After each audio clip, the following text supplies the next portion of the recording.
Hello everyone, हम 2.3 के third type of questions करने जा रहे हैं। दो टाइप के क्वेश्चंस मैंने इसे प्रीवियस वीडियो में आप लोगों को करवा दिया था। तीसरे टाइप के क्वेश्चन में कुछ इस तरीके से होगा, 1/√2, √2, √3, √5, √7 सब एक ही तरीके से करेंगे, है ना। तरीका एक ही रहेगा। दो क्वेश्चन करवा दूंगा, बाकी के सारे पार्ट आप जो है बस वैल्यू पुट चेंज करना है और काम करना है। जैसे मैं पहला करवाता हूँ आपको, 1/√2 इज अ इरेशनल। हमें प्रूफ करना है 1/√2 क्या है, इरेशनल नंबर्स है। तो हम क्या करेंगे, सबसे पहली बात कि पहले रेशनल नंबर वही है कि let 1/√2 is a rational number. We have rational number है, therefore 1/√2 is equal to a/b, है ना। क्रॉस मल्टीप्लाई कर देते हैं तो यहाँ पे हो जाएगा b is equal to a√2, ठीक है। अब यहाँ तक पहुंचने के लिए अपन को क्या करना पड़ेगा, स्क्वायरिंग। तो यहाँ पे कर देते हैं स्क्वायरिंग बोथ साइड। किस तरीके से ये क्वेश्चन करना है वो समझो आप लोग, है ना। स्क्वायरिंग बोथ साइड, तो यहाँ पे हो जाएगा आपका b² is equal to 2a²। यही हुआ ना, दोनों साइड स्क्वायरिंग करूंगा तो b² और 2a²। अब देखो यहाँ पे आपके बुक का थ्योरम नंबर 2.3 लगेगा। यहाँ पे अगर हम इस चीज को लिखे, तो b² ये मल्टीप्लाई में है, तो यहाँ पे क्या हो जाएगा, 2 इज इक्वल टू a² हो जाएगा। It means b² is divisible by 2 है, तो ऑटोमेटिकली b भी क्या होगा, डिविजिबल बाय 2 होगा। अगर मान लो, इसको एग्जांपल से समझते हैं कि अगर 4 डिवाइडेड बाय 2 है तो ऑटोमेटिकली 4 डिवाइडेड बाय 4 होगा, 2 का स्क्वायर कितना होगा, 4 होगा, है ना। तो यहाँ पे थ्योरम नंबर 2.3 लग रहा है। यहाँ पे आप लोग लिखिएगा इस पॉइंट के बाद, इफ b² इज डिवाइडेड या divided by 2, so b is also divided by 2। ये तो हो गया कि b² जो है डिवाइडेड बाय 2 है, तो b भी क्या होगा आपका, डिवाइडेड बाय 2 ही होगा। यहां तक कोई दिक्कत नहीं अपने। अब अपन क्या करते हैं कि अब अगर डिवाइडेड है तो इसको समझना है, इस लैंग्वेज को समझना है कि अगर डिवाइडेड है, अगर ये डिवाइडेड है तो यहाँ पे 2b है ना, b इज डिवाइडेड बाय 2, तो आंसर में क्या आएगा, c है ना। इस स्टेटमेंट को समझना कि अगर b² डिवाइडेड बाय 2 है तो ऑटोमेटिकली b भी क्या होगा, डिवाइडेड बाय 2 ही होगा। तो मैं अगर इसको इस तरीके से लिख सकता हूँ b डिवाइडेड बाय 2, तो इसका मतलब b क्या आएगा, 2 इंटू c को मल्टीप्लाई करूंगा तभी b आएगा, है ना। तो हमने क्या माना, यहाँ पे हमने माना एक बार b को कर दिया। अब a को डिवाइड करने के लिए let a is equal to let b is equal to 2c। यही हुआ ना। यहाँ पे अपन ने क्या कर दिया था, b 2 और c था, तो b इज इक्वल टू क्या होगा, 2 इंटू c, हमने 2c मान लिया। आया समझ में, let b is equal to 2c। ये क्यों कर रहे हैं हम लोग, क्योंकि मुझे a को डिवाइड बताना है कि a² जो है डिवाइडेड बाय 2 है, तो a भी क्या होगा, डिवाइड बाय 2 है। दैट्स व्हाई हमें ये वाला चीज करने की जरूरत है।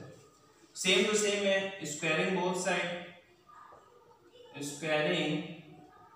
Both side.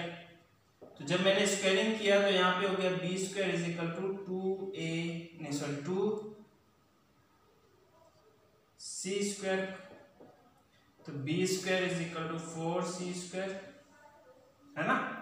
b² is equal to 4c²। क्या मैं इसको इक्वेशन नंबर 1 दे दो और इसको इक्वेशन नंबर 2 दे दो, है ना। Putting the value of equation number 2, नहीं, equation number 1 in equation number 2, putting the value of equation 2 in equation equation 1 in equation 2, equation 1 in equation 2। तो यहाँ पे अपन ने क्या किया, इन इक्वेशन में बी स्क्वायर की जगह पे क्या लग सकता हूँ 2a स्क्वायर, तो 2a square is equal to 4c square. आ रहा है ना समझ में।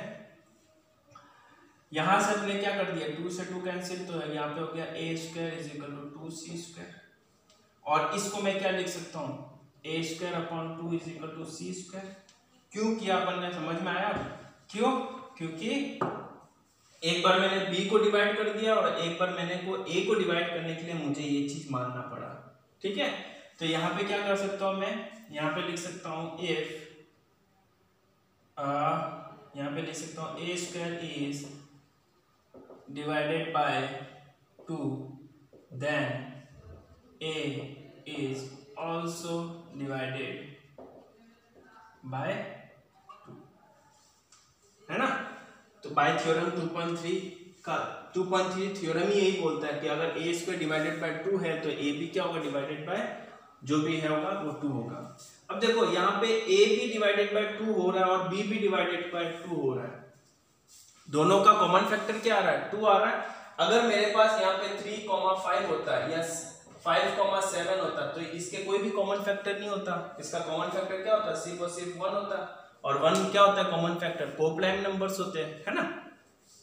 और यहाँ पे अब क्या हो रहा है कि a से डिवाइड 2 भी डिवाइड हो रहा है और यहाँ पे b से 2 भी डिवाइड हो रहा है और यहाँ पे a भी डिवाइड हो रहा है। तो मतलब 2 क्या हो रहा है, कॉमन फैक्टर हो रहा है।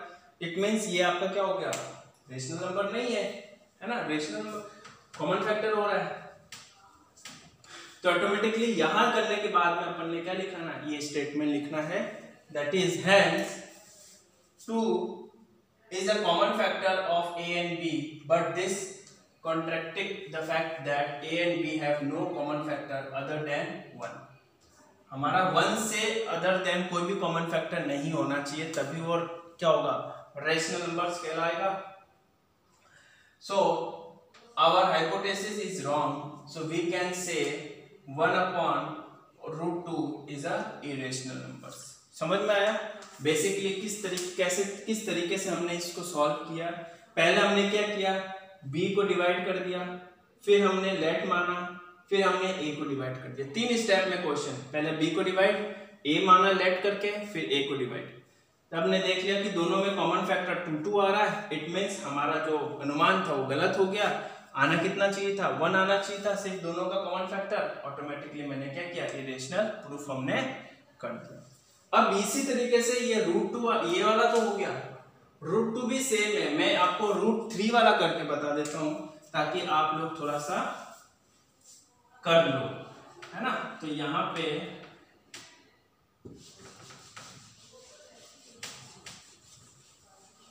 ये थोड़ा सा मैं आप लोगों को करवा देता हूं, बाकी सेम पार्ट यहाँ पे आप लोग लिखिए √3 इज अ इरेशनल। √2 वाला भी यही सेम टू सेम रहेगा, इसलिए मैं √2 का नहीं करवा रहा हूँ, √3 का भी सेम ही है, बट एक बार करवा देता हूँ ताकि क्या है कि आपके डाउट ना रह जाए। √3 इज अ रेशनल नंबर्स, तो therefore √3 is equal to a upon b। यहां तक हो गया, क्रॉस मल्टीप्लाई कर देते हैं तो a इज इक्वल टू क्या हो गया, √3b, squaring both side, squaring both side तो क्या a square is equal to 3b square, है ना। अब मैं 3 से डिवाइड कर दूं इसको, 3 से डिवाइड करूं इसको, क्या लिख सकता हूं, a square upon 3 is equal to b square लिख सकता हूं ना।